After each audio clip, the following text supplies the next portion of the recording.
Welcome to the OHbaby We Got This podcast in our International Women's Day series. We're celebrating the powerhouse women behind inspiring businesses. Today we chat with Louise Tanguay, who is the founder of the Sleepstore, about turning baby sleep struggles into a thriving business. From juggling motherhood to scaling an award-winning brand, Louise shares her journey, challenges, and hard-earned wisdom. Whether you're a parent, entrepreneur, or dreamer, this one's for you. Let's dive in. For our next short interview to celebrate women in business for International Women's Day, I'm joined with Louise Tanguay from the Sleepstore. The Sleepstore has won a host of OHbaby awards, like so many. I know you're doing amazing, so it's very fitting to have you here today. Welcome, Louise. Thank you, Ange. Thank you so much for having me. International Women's Day. It's very exciting. It's exciting. Go woman. Woo! Yeah. Great. Hey, so I know I remember you when you started the sleep store. Like I had a coffee with you. Like our kids were like at the same schools. Like I remember all this. But tell us about the sleep store, how it started, what inspired you to create the brand. Tell us. Wow, that's going back like 19 years now. I have like giant grown-up children, 2 of whom have moved out this week. So yeah, it's a long time ago, but the kind of real start of it was when I had Jack. He's just turned 22, and I found a book called The Happiest Baby, which was a wonderful, wonderful book by an American pediatrician called Dr. Karp. And it was about the 5 S's, like swaddling, shushing, which is white noise, using white noise, and lots of things which at the time people just didn't do. And you couldn't buy a decent swaddle, and nobody knew what white noise was. People thought I was crazy at my coffee group when I would like take a little portable radio that made a shushing noise. And so I found that super helpful, and it kind of really helped me with that. I discovered that when Jack was about 8 weeks old. So it really helped me from then. And I was really like, why didn't I know this from day one? And so then when I had Tom, 2.5 years later, I kind of knew what to do. I had this like, not really a secret recipe, but swaddle, jiggle, shush, dummy. And even though he had reflux, he still slept really well and could always kind of calm him down, even when he was at his most like red and angry and like spewing. That recipe would always calm him down. And I was on maternity leave from a corporate job with Telecom Mobile, it was at the time, now Spark, and I was really, really didn't want to put both my kids in full-time care and go back to some really mindless job in the city that was like an hour commute. And and I'd always kind of worked in retail in some shape or form, and me and Matt had talked about having our own business, and then he was kind of like, you kind of need to get on with it now. If you're going to do it now. And so we were camping up Shakespeare Regional Park, and we got out the notebook and we kind of like mapped it out about like what could we sell, how would we do it, and that was kind of like the start of the idea of the sleep store on that camping trip. And the real basis of the sleep store back then was the 5 S's from Dr. Karp.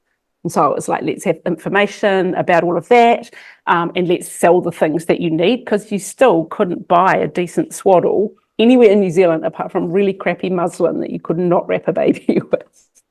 Yeah, and so that was kind of the idea, and e-commerce was really, really new. So I took out like quite a lot, well, not that much, like 10 grand on our mortgage, and spent half on some stock and half on the website. And that was it. Then I was like underway. Oh my goodness, this is like giving OHbaby vibes. Like your story is like a replica, like with my corporate job. Yeah. I think I had $400 from my website though. Yeah, but you probably didn't need to sell stuff right at the beginning. I didn't, no. But yours looked posh right from the start. Like, yeah. You had your branding just. Oh, funny. So I mean, it's like the sleep store's kind of like a go-to. Like it's huge now. At what moment did you realize the sleep store was really taking off and becoming a household name? Probably when I won some OHbaby awards. Yeah, Yeah, maybe. I do remember the first OHbaby awards at Black Salt in New Lynn, and it was like a big thing. It was like an in-person big event, and we've still got the like original little Oh, those thing that you photos. Yeah, those. gave us. It still has pride of place. Um, but also things like went through when we used to do heaps of Facebook lives, and we'd go to the supermarket and someone would go, "Oh my God, you're the sleep store lady," and my kids would just like, "Oh my God, you're famous," which is always really embarrassing because normally I looked pretty rough, or I'd be like have 4 kids in tow or something. What am I doing when they go out? Yeah, I probably have one like strapped to me and two in the trolley or something. I don't know how I did that back then, but I think just kind of over time, we would just I would see our name kind of pop up on things like the Mums Collective or things like that. But really, like the first few years that we were in business, like there was no social media, there was no Facebook. It was before that was a thing, and then Matt was like, "What's this Facebook? We should probably get on that." We were just like, "You don't know what that is." It's so hard for people now who start businesses to comprehend that none of that existed. Yeah. But yeah, so there was a few things like over time, people kind of talked about us, and then when we started making products with our own name on it, and people trusted it because it had our name on it, and Yeah. that was very cool. That gave that and that kind of confidence to say actually we know our customers and we know what will work for them, and we were prepared to put our own name on it and actually make it. That was pretty big. It's pretty awesome. That's so good. So, growing a successful company in New Zealand is one thing, but scaling it further, like Yeah. your own range and stuff, is in a whole other kettle of fish. What have been the biggest challenges of expanding? Yeah, I think being in New Zealand, distance, the cost of shipping, Mm. um, we ship to Australia every day. Um, but beyond that, you just run into we've never really pursued shipping overseas to far-flung places. We always kind of have it on our long-term business plan. Oh, we should sell OHbabe in America. We should have OHbabe on Amazon. We should be in, I went through a phase of thinking, oh, we really should export to places like Dubai or somewhere where people have got money. But really for us, there's always been plenty of growth opportunity in New Zealand and a bit in Australia. And I think the biggest hurdles for me have always been cash flow and time. Mm. Yeah. So, when your business is pretty small and you buy from local suppliers and you pay them on the 20th of the month following, you can kind of scale and like use someone else's money. But then as soon as you start ordering things like 1,000 of something or a container of something, that you have to pay for months in advance and then you sell over 6 months, all of a sudden your kind of working capital needs go through the roof, and then you get a bigger warehouse and that costs way more. So I think there's kind of no getting around it, and I think the kind of cost of living crappy economy for the last few years, everybody who is in business knows about cash flow and just it never goes away. And sometimes we're kind of like, oh, imagine if we could pay off our overdraft. And we're like, that's deluded. The overdraft just gets bigger the more things Just you. keep imagining. When will my house not be on the line? Okay. Never. But so there's always that. There's just like we have a solid business and amazingly loyal customers, but still every month you're like, pay the bills. So Yeah. so there's that. And then for me, it's always been time, and you as a business owner with kids, it's always, what do I spend my time on? Do I like go home after school? Do I like have someone else to get my kids? What do I spend my time on at work? There's always so many things. Yeah. And then I think as you kind of grow your business too, like we've grown our business in kind of a random way. Like we've bought some other brands and we kind of invented a new brand. Then we have just the sleep store, and then we decided we needed a distribution business to import more stuff.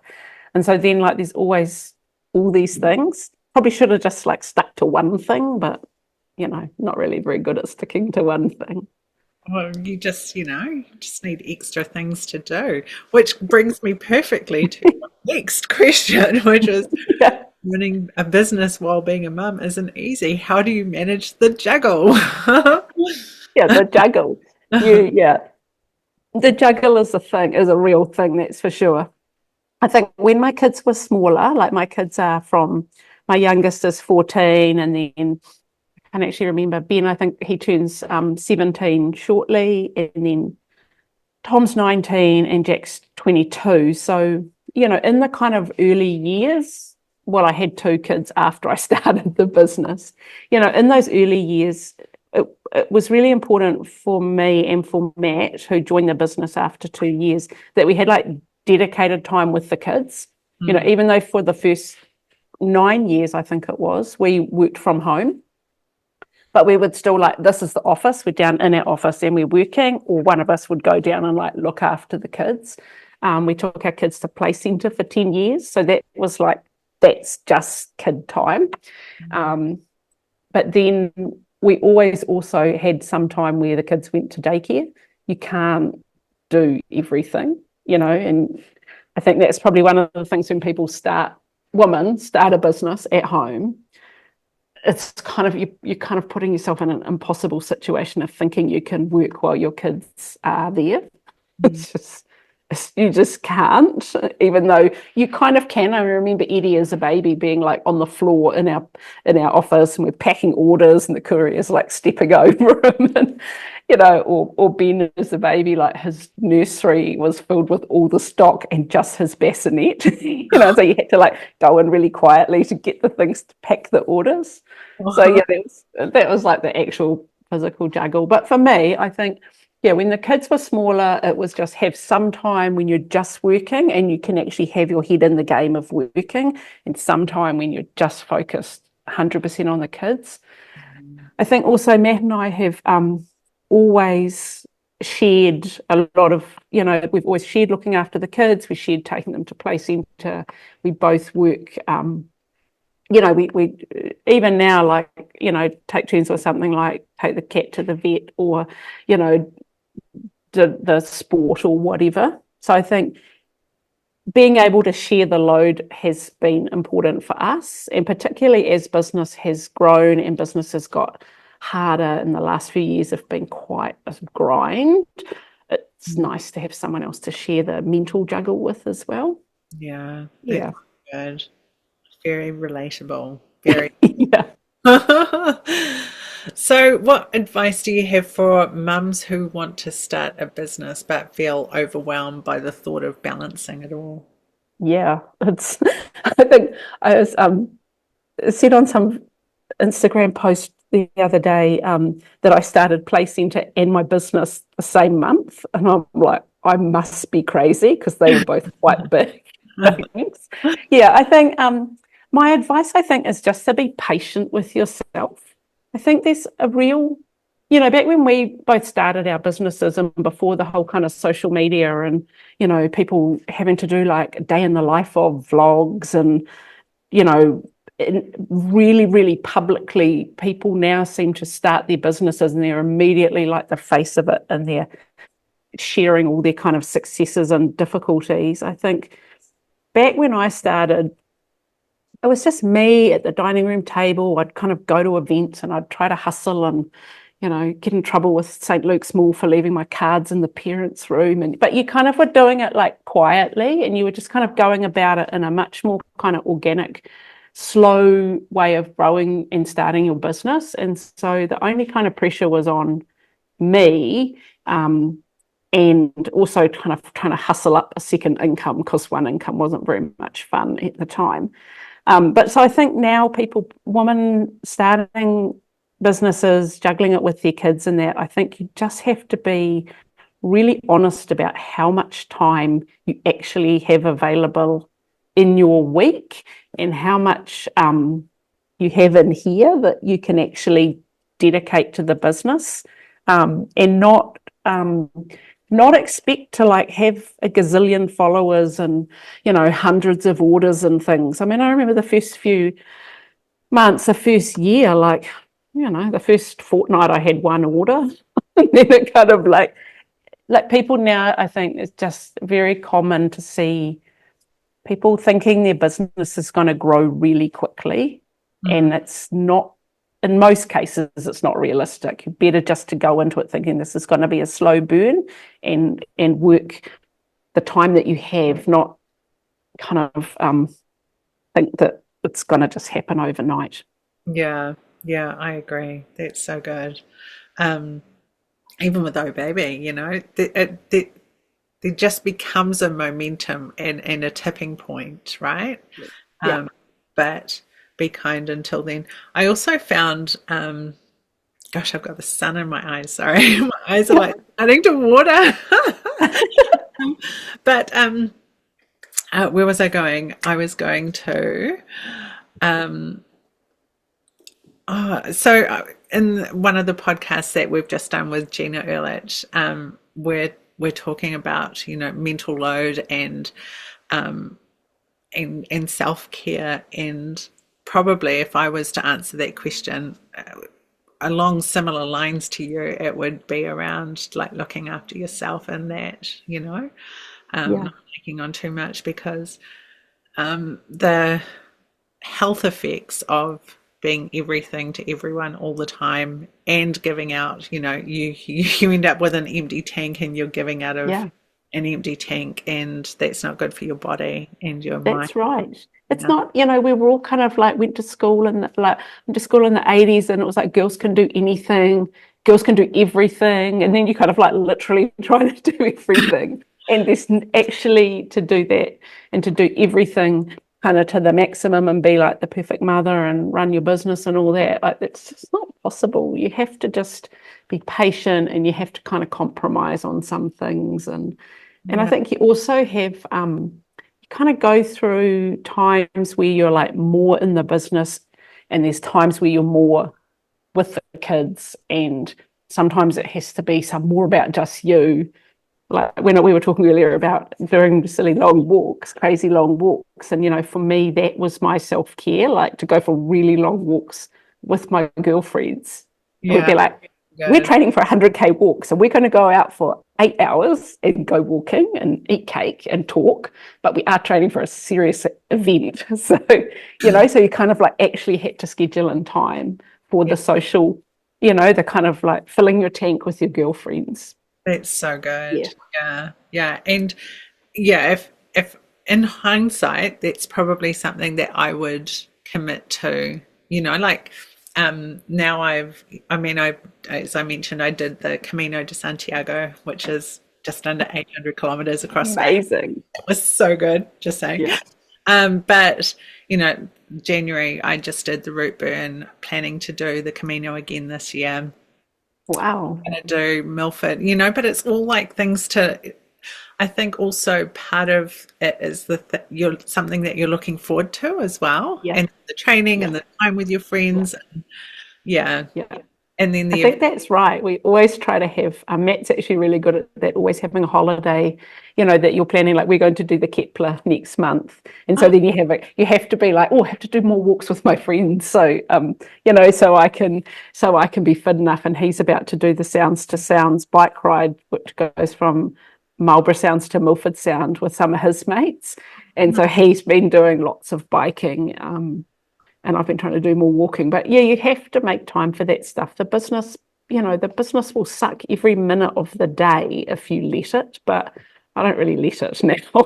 You know, that's so good. the kids need less, they need less kind of immediate attention. Obviously, you know, teenagers, sometimes the things to worry about are much bigger, but they don't need that kind of like all in nappy change, start solids, kind of go to sleep, kind of like where, you know, the days just get filled up with that. Yeah, yeah. Actually, thinking like back to, I remember, gosh, after my third child, Jessie, I literally got home. actually, and with Eva, and was working. Yeah, Like from the hospital, have the baby, get home, okay, back on the yeah. computer. Yeah, But and even probably when you weren't actually working, you were probably still like, because you're like in the baby kind of industry, you're still always thinking about it with your own kids. I know, oh, I could make this kind of, oh, we could, you're probably thinking, oh, this swaddle could. I'd have been thinking with Eddie, I was like, oh, I really need to try all the swaddles before you like don't need to be swaddled. And then like more got invented, and then I was like, oh, what do I do now? At the moment, four was plenty. Sometimes I think, oh, it'd be so handy to have a baby to like quickly do this photo shoot for it. And then it's like, no, I Yeah, love babies, but mine are older. I'm like in that whole yeah, different zone. yeah, totally. Just send us your babies for photos, guys, and we'll bring them Yeah. back. um, so, keeping on the motherhood thing, what has motherhood taught you that has helped you as a business owner? Oh my goodness, that's a hard question. I think probably, and that's probably what I learned from my mum, who's been an amazing example to me of fitting a lot in and doing a lot of things. But it's not to aim for perfection. I think perfection is there's no point trying to aim for perfection in parenting or in business because you'll just end up feeling stink, like there'll always be something that you wished you did better. Like, I think you want to be a good parent, you want to be present, you want to be involved, but my house is often a tip, and it always has been. My mum always had way more important things to do than fuss about the house being perfect. And so I kind of grew up thinking, get on and do things. Don't worry about, I don't ever dust, for example, apart from if like I've got a house sitter coming because I'm going tramping. But yeah, so perfection, I think that's probably my best lesson, the best thing that I took from motherhood into business. And there's certain things we kind of joke about at work. There's certain things that have to be perfect, like your tax return, there's certain things you absolutely have to get right. And then most of everything else, or actually sending the customers what they ordered. Customers don't like it if you kind of approximate it. but a lot of the things, when you're designing products or you're choosing a pattern to go on something or the exact shade of pink or green or whatever, like you could agonize and spend so much time, but ultimately it doesn't matter. Just give it your best shot and it'll be all right. Yeah. I can't believe we literally like raised our kids, lived in the same Tidderangy village, and we're not best friends because like we sound like the same people. What the hell? What is this? We need to Yeah, go. I remember you had that cool office down for a while, that office down behind, like what I don't know if it's still called Toby's now, down South Titirangi Road, and Yeah. that's where the crazy duck lady lives now. And Oh. there's always ducks crossing the road by your old Yes, office. But yes, you're right. Yeah, I think they yeah, even have like a duck sign now. I'd say so. It's half of Titirangi is covered with ducks. It feels like ducks or chickens. That's right. Yeah. I love that about Tarangi. Anyway. Yeah. So, what has been your biggest business lesson or aha moment for you? Oh, I think I don't know if there's been an aha moment, but I think the customer's always right. It's still the number one, because I think even more so now with social media and public reviews and things, that even if the customer is not quite right, they're still right because you still just need to do what's right for them. Yeah. I think, we customers are like on our company values, we have like be awesome as our first one and love our customers, and so they're very tied up together that you give the best possible service you can. And never just, I always say to my team who look after things like returns and any kind of issues, don't just think about this situation. You need to be thinking about, the longer term reputation of your business and what makes your customers happy, those sorts of things. Yeah, yeah. Nice. And I think the other kind of lesson really is with any product that you're looking at developing or selling, or you really, really, really need to make sure there's a market for it. You need to know your customers well enough that there's a market for it. I think sometimes we've gone off on a tangent making something because we liked it, or you thought it would work, but you actually got it wrong. And you see that with people launching, little businesses. They're selling something that they like, or they can source from overseas, and they put all this money into it, but there's not actually a market for it. I Yeah. think like silicone, how silicone tableware for kids has exploded, and there's like a gazillion brands. You see it at the baby show. You see it at any trade show. There's so much. And yes, people like silicone tableware, but it's like how many brands, there's just not a market for that. So I think, that for me, really just no matter how solid your business is or how good how big your customer base is, you still need to make sure there's actually customers who want to buy the thing you're selling. Yeah, yeah, and the appeal of it as well. Because, there Yeah, are some of those brands that have absolutely taken off, but, they've got color right, they've got, yeah, all the other stuff right, and it's testing that yeah, too. Yeah, absolutely. Yeah. yeah. So I guess we're kind of coming into this next question anyway. What would be one piece of advice you'd give women who want to turn their passion into a business? Make sure the Yeah, I think with that, when I was thinking about that question, it actually took me back to my first business, which I had when I was at university, which was called Die For It, and it was like making tie-dyed t-shirts primarily. I paid my way through quite a bit of university with tie-dyed t-shirts, which, like when was that? The early 90s. They were really cool. People were happy. Mostly my fellow students were happy to pay big sums of money for my t-shirts, and I loved tie-dyeing when I started it. I loved the kind of transformation. You could take like a black t-shirt and tie it all up and soak it in some bleach, and then voila, you had something that would cost you $5 that now you could sell for quite a lot. I liked all of it, but then so it was my passion, and it was really good way to make some money. But after 3 years of doing that, I never wanted to see a tie-dyed t-shirt ever again. Even the like sight of the little Dylon pots of dye probably would have sent me screaming to, the nearest asylum, because I think so. You kind of like lucky that was just a 3-year degree, and I kind of could like park that and then move on to my next job. But I think you have to kind of go into a business thinking it's got enough depth, that's going to have enough interest over some time, particularly if you're going to be all in thinking about it day and night. Yeah. And I guess that comes back to a little bit like from the last question, just about knowing there's a market for it, knowing that you've kind of researched and taken the time at the beginning to kind of know it's the right thing for you.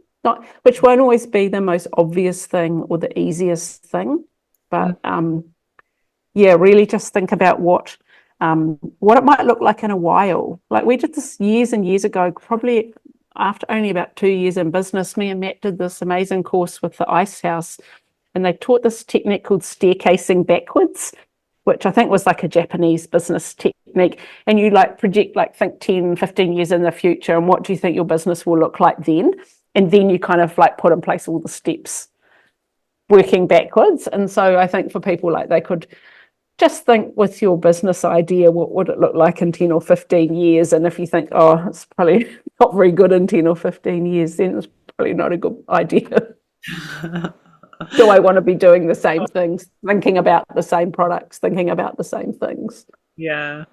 I also think, like, in terms of like passion and stuff, around the idea of, what's your why? Yeah, What's the driving factor that's going to keep you coming back when it's hard? yeah, Uh, which also kind of keeps that fuel going. Yeah. I think that's so true. And it can't just be wanting or needing to make an income from it. Mm. Because that's not enough. You've got to really have the customer's interests in heart, or you've got to really have some information you're passionate about sharing or whatever, not just, I need to pay my mortgage and so I need a bit more cash, because that's not really, even though it could be the most important why, it's still not right for that business. Yeah. For OHbaby, I've got this acronym EIEIO.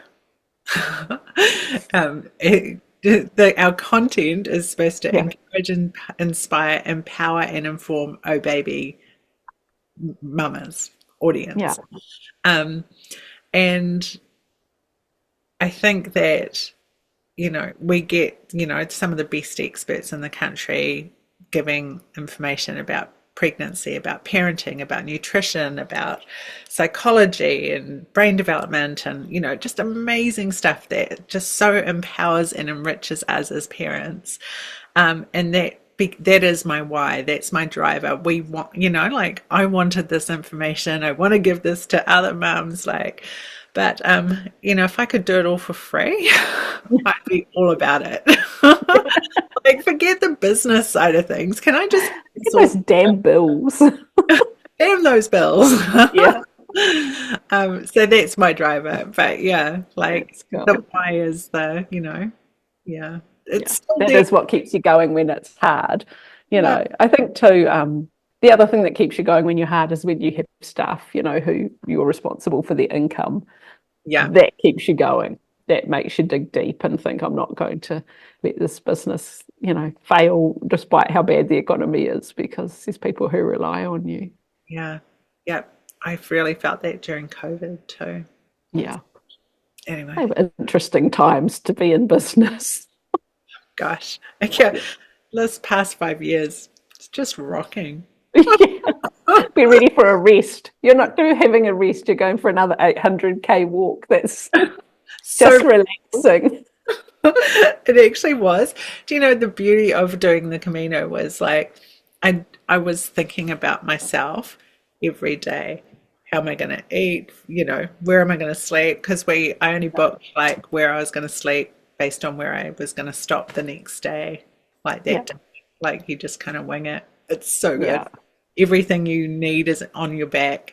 It's awesome. But it was so relaxing because I wasn't thinking about all my children and who's going to be what, it was just it's just all about me. Oh. Such a change. Anyway. So yeah, the Camino was so relaxing despite walking 35 kilometers a day. I love it. It's so good. Anyway, so okay, I've got through those questions. These are supposed to be a short series, but it's meant to be a short series about business, not getting sidetracked with talking about walking. No, but everyone should do the Camino. Just saying. Yeah. Okay, I take your advice. I'll go with you. Okay, so what's next for the Sleepstore?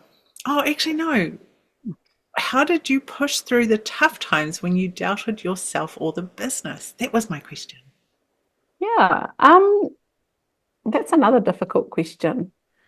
I think we kind of talked about the why, you do think about that. You kind of go back to basics, get the business plan out, think about, what are we doing? What do we need to be doing? Stop doing things that you don't need to be doing, that you just kind of we got rid of heaps of products and sold things for, less than we paid for them.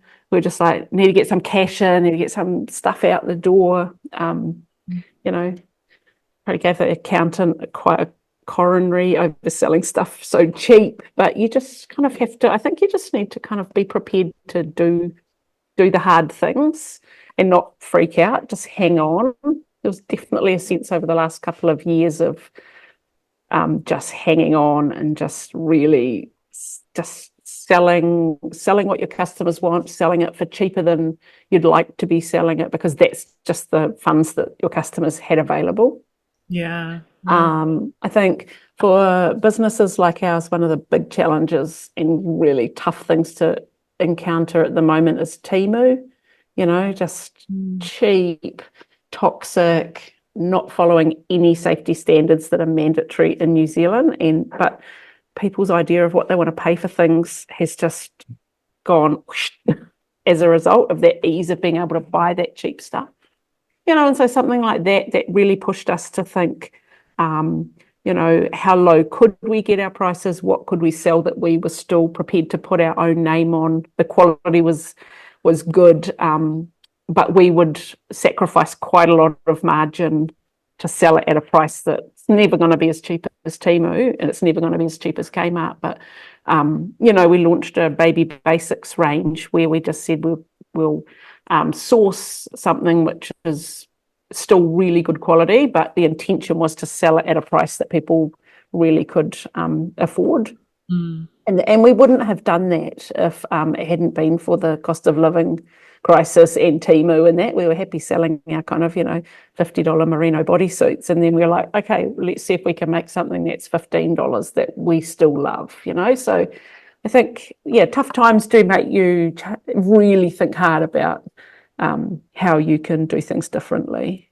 Yeah. There's definitely been a lot of that. And then something like when we launched, we always had customers asking us for a wearable breast pump. And I'm like, there's already heaps in the market, and there was people were buying cheap ones from Temu and stuff. And then you're like, well, I'm going to make one that's cheaper than anybody else in New Zealand, but ours is going to comply with every possible electrical regulation. It's going to meet the, FDA requirements. It's going to be electromagnetic compatible with, for New Zealand, and all these things that are really complicated and really expensive to make that happen. And we're still going to make our product better and cheaper, so I don't know. Sometimes hard things make you really, I don't know, just really push harder and do things better for your customers. So we're really stoked. Just this last month, it was our 4th best-selling product, the new breast pump. So fantastic. There you go. Space. OHbaby Awards. Yeah. 2020. I'll give it a go. Who knows? I have no comments in that whatsoever. Just saying, it's all voted for. It's all good. Yeah. We love it. We love all the votes. So, what's next for the sleep store? Any exciting plans coming up? Well, probably one of the biggest things is just personally, I think I said before, like 2 out of my 4 kids have just moved out. So it's kind of like, oh my God, I have like a miniature family all of a sudden. Miniature family. We've got going to 3 trade shows this year, taking our kids to the trade show in Shanghai, which will be cool.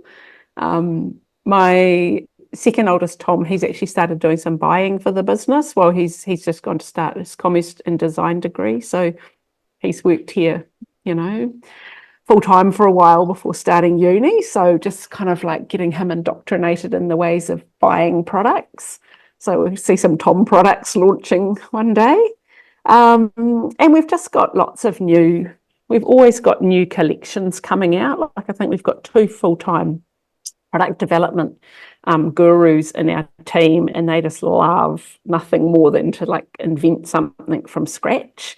Like Amanda launched or developed recently in a gorgeous range of proper kids knitwear, like jumpers and cardigans and little vests. And we were like 100% merino. It's got to be 100% machine washable. And so that was a big launch. But coming up, I've just actually submitted the purchase order for a whole range of kids linen.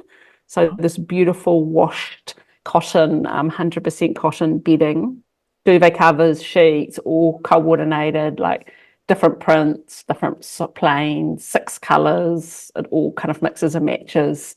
I think the invoice was over $100,000. So I don't think Matt's seen that yet because he'll have to pay the deposit on that. But we kind of have wanted to do proper kids bedding for years. And last year when I was at a trade show, we met with the bedding manufacturer who makes for all of the top brands, around the world. Like they make department stores like Nordstrom's and stuff, and they make Sheridan and they make all these amazing brands. And we're like, yeah, we just got to do it properly. So we've just signed up with them. So we'll watch the space for Sleepstore bedding. That's awesome. That's I exciting know. news. It's a bit terrifying, but it looks cool, and we were really excited about it. Well, it sounds like it fits the brand anyway. And, Yeah. it's the next extension from swaddling to Yeah. pots Well, and we've made our own duvet inners for probably 10 years, and we were just like, we've kind of dabbled in it, and we were just like, no, we actually have to do it properly with like the best factory we can find. So that's really exciting to actually feel like the cost of living crisis has passed enough that we just go all in on our next big thing. awesome. So good. So where can our listeners follow you and support the Sleep Store? Oh, thank you, Ange. Well, we're at www.thesleepstore.co.nz for shopping, and we've also got probably 200 pages of articles if you want some free content. Instagram, we're on daily. TikTok, we're trying our hardest. Probably like 30 years too old to be on TikTok, but we're there. And also, if people want to chat or ask any questions, I'm in our Sleep Store VIP group on Facebook. I'm in there every day chatting to our customers, so you can get me there as well. Awesome. So good. Hey, it's been such a pleasure to chat with you. Thank you so much for your time, and congratulations again on such an awesome brand and doing so amazing in business. Thank you so much, Ange. It was lovely to talk with you and hear about your adventures as well. And also, well done on having your magazine. Still such a success. Magazines, it must be just a hard business to be in these days. And you just do it so beautifully that I just congratulate you in return. Thank you. That's a wrap on this episode of the OHbaby, We Got This podcast. If you loved it, don't forget to hit subscribe, leave a review, and share it with your parenting crew. If you're wanting more OHbaby, then dive into OHbaby magazine, available in digital and print format for expert advice, must-have products, parenting tips, fashion, recipes, interiors, and lifestyle inspiration. Plus, jump online and subscribe to our email newsletter for weekly pregnancy and baby updates right through to school years. You can sign up online and explore expert content, real parent stories, and so much more on ohbaby.co.nz. And hey, don't miss out. Check out our YouTube channel for even more parenting goodness. And we'll see you next time, because trust us, you've got this.